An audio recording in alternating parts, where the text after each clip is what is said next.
পশ্চিমবঙ্গ মধ্যশিক্ষা পর্ষদের নবম শ্রেণীর বাংলা পাঠ্য বিষয়ের অন্তর্গত গদ্যাংশ বঙ্কিমচন্দ্র চট্টোপাধ্যায়ের লেখা রাধারানী গল্প নিয়ে আজ আলোচনা করব।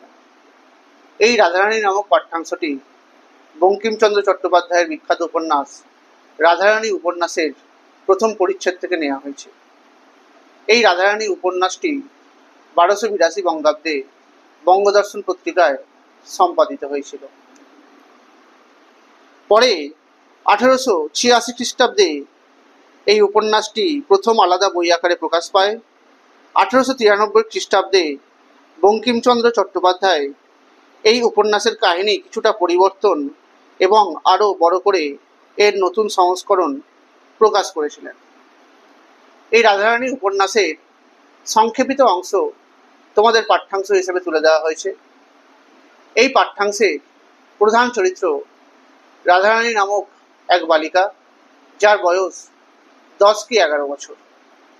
আর এই উপন্যাস তথা পাঠ্যাংশটিতে সেই রাধারানীর সামাজিক পরিস্থিতি, সামাজিক অবস্থা সম্পর্কেই লেখক তথা সাহিত্য সম্রাট বঙ্কিমচন্দ্র চট্টোপাধ্যায় উল্লেখ করেছেন।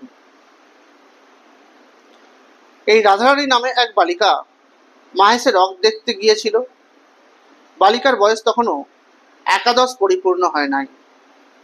তাদের অবস্থা আগে ভালো ছিল, তারা বড় মানুষের মেয়ে ছিল, কিন্তু তার পিতা নেই।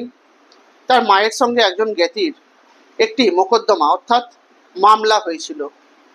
সর্বস্ব লইয়া সেই মোকদ্দমা, আর মোকদ্দমাটি বিধবা অর্থাৎ রাধারানীর মা হাইকোর্টে হেরে গিয়েছিল। সে হারিবা মাত্র ডিক্রিদার জ্ঞাতি ডিক্রি জারি করিয়া ভদ্রাসন হইতে তাদের বের করে দিয়েছিলেন।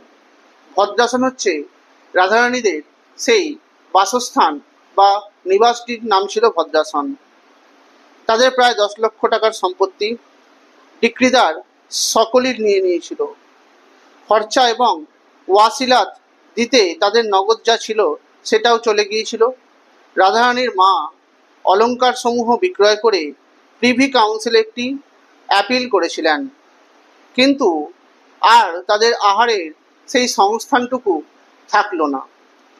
বিধবা একটি কুটিরে আশ্রয় নিয়ে কোনো প্রকারে বা কোনো ক্রমে শারীরিক পরিশ্রম করে দিনপাত অতিবাহিত করছিলেন। রাধারানীর বিবাহ দিতে তিনি পারেননি, কিন্তু দুর্ভাগ্যক্রমে রথের পূর্বে রাধারানীর মা ঘোরতরভাবে অসুস্থ হয়ে পড়েছিলেন।